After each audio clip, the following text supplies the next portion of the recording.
Guillermo del Toro, born in Jalisco, Mexico, is a famous and great filmmaker, producer, author, and artist. His art is heavily influenced by his Catholic upbringing, as he visually shows throughout many of his films, such as The Cross, Angels, and Jesus Christ. Pastors, churches. Based on the films I've seen, I'm going to guess that Michael is his favorite of the archangels just because he's shown up a lot more compared to the other ones. Or story-wise. His love for Gothic elements in storytelling and architecture, alongside the stories of monsters, began with his love for books at a young age. With his strict Catholic upbringing and his love for monsters, it led to both of these elements combined, as he states in an interview with The Independent. That's what happens to me with monsters. There is a syncretism of Catholic dogma and the idea of sacrifice into a profane iconography, which is the monster. To me, the creature of Frankenstein is in many ways similar to a crucifixion, a martyr who dies for his sins. And telling The Guardian, I felt there was a deep cleansing, allowing for imperfection through the figure of a monster. Monsters are the patron saints of imperfection. Monsters are patron saints of imperfection, and they represent otherness. You and I may have a trait or a proclivity that can marginalize us. We can be neatly grouped for people to hate us. It can be gender, race, you name it. But monsters are all in one. Monsters simply don't belong, They're like the biggest outsiders. They're the biggest outsiders, and that's what I celebrate and love about them. There's a liberating aspect to monsters that I find spiritually very close to the way I view the world. His Catholic upbringing clearly has an effect on him because it also gives part of a reason why he also loves bugs. I celebrate what I like and what I fear, And in my movies, I think the only monsters that are remote because of their perfection are insects, They are. If God made the mistake with an avocado by putting too big a pit, God got everything right, apparently, with insects, because they are perfect, reproductive, eating, constructing machines, but they lack a soul. They have a sort of a hive mentality. They die for the hive, but they don't have a moral choice.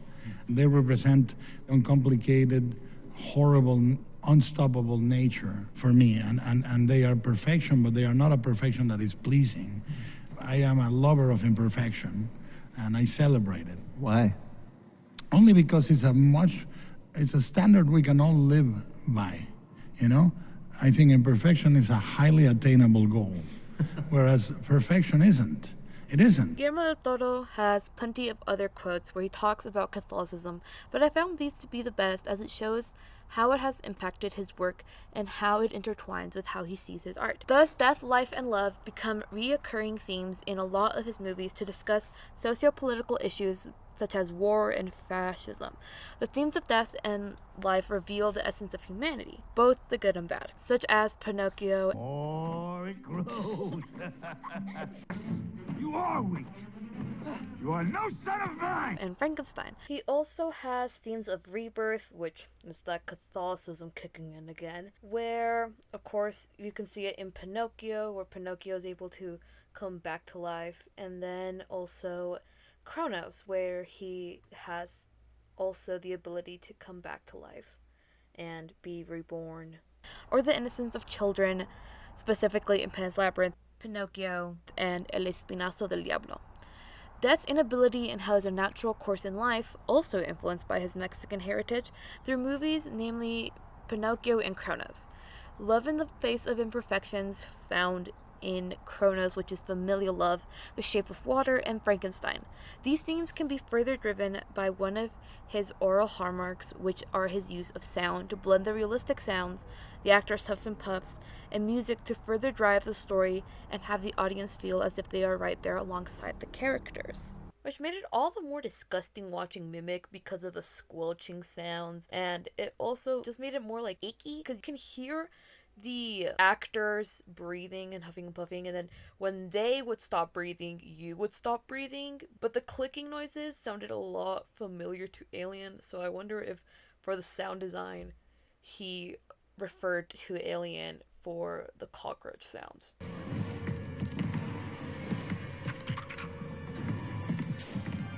Guillermo del Toro's work solidifies why he's a great filmmaker for younger and new filmmakers and storytellers to study, as his work is a constant reminder of how story is important and how you choose to visually tell it. Themes are important to a story in order to give in depth and meaning to the decisions of the characters. It also helps with lighting and the production design. Examples of this are films such as Mimic, where the name of the bug is called the Judas bug. There is intention in its name and a foreshadowing of its role, as it was specifically created by humans and given life only to then start hunting humans.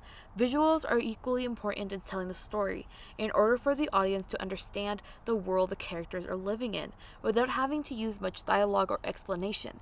He is also a reminder of how important art and theater is to the medium of cinema, specifically with the scenes, blocking, and the usage of space for items, characters, and the background, as well as composition, which that is basically composition, which is how you can recognize if it's his work. If a certain scene looks like it's a painting, which is no mistake because he has studied paintings and named some artists like Picasso and Manet as influences. Take this scene, for example.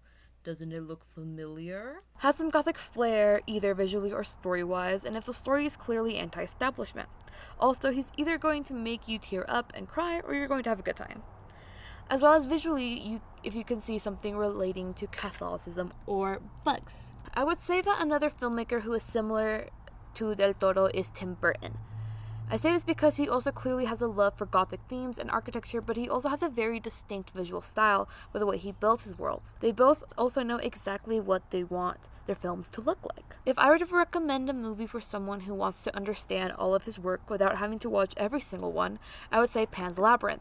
It's a perfect blend of a lot of the themes he has throughout his other films, displays his love for art and the importance he places on the production design to tell the world's story, and his usage of creatures. I would also warn them of having tissues nearby. I'm a pretty big fan of Guillermo del Toro, and I really respect and love the films he creates, as it shows how much intention every little thing has. Whether the audience realizes or sees how much intention he puts into the production design, it doesn't matter to me because I do. And I really appreciate it. Every aspect of his film is there to serve a purpose. I agree with him that production design is very important to a film and is something that I want to continue doing in the ways he also does. Picking and choosing colors, for example, to express emotions or use as a symbol, as he did in Frankenstein with such as Elizabeth's dress. Her dress is green, which is a symbol for nature, but also of like the holographicness that her dress kind of has. That's like a bit shiny, which kind of resembles a shine that a bug's exoskeleton will have, as well as in the back of her dress there's like these little like gold things, and those are basically wings. They're like beetle wings. So there was a lot of intention behind how she dresses, and also a lot of just attention to detail that I really enjoy, that really speaks to her character and what she really enjoys and loves. How he directed and co-wrote Pacific Rim, stating, "This is my most unmodest film. This is everything. The scale is enormous, and I'm just a big kid having fun." Showing how, yes, passion is important to film, but it doesn't mean that one can't enjoy making a movie that's action-packed. Even then, he still looked into manga and anime to help with the mechas and kaijus, which is one of my favorite parts of production design, is looking into other people's art, whether it's old movies or fashion.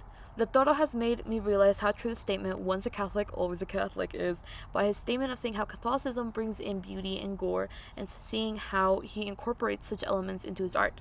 I'm not saying I'm going to immediately incorporate Catholic symbolism into everything I make, but I now realize how you can make those elements aid in horror if I ever decide to do so, and how it can also help me just visually for production design usage if I ever wanted to as well. Also, I'm pretty sure he has said this either when he came to our class, but he also limits the amount of certain colors to be shown. That way, when they do show up, they are of more significance and they are a lot more eye-catching to the audience. And I'm pretty sure he said that red was one of the colors that he used little for Frankenstein. That way, it would be only related to one character, which was Victor, and it would pop out a lot more, especially when Elizabeth dies, because it was against the white. Overall, watching Guillermo's work further just encourages me to also create work. It's a really special thing for artists to be able to inspire one another and to encourage one another, just as how The Devils and other pieces of work like Freaks have also inspired him and encouraged him in his own way to create his own art. That is the exact same way how watching Guillermo's work inspires me to also create my own art.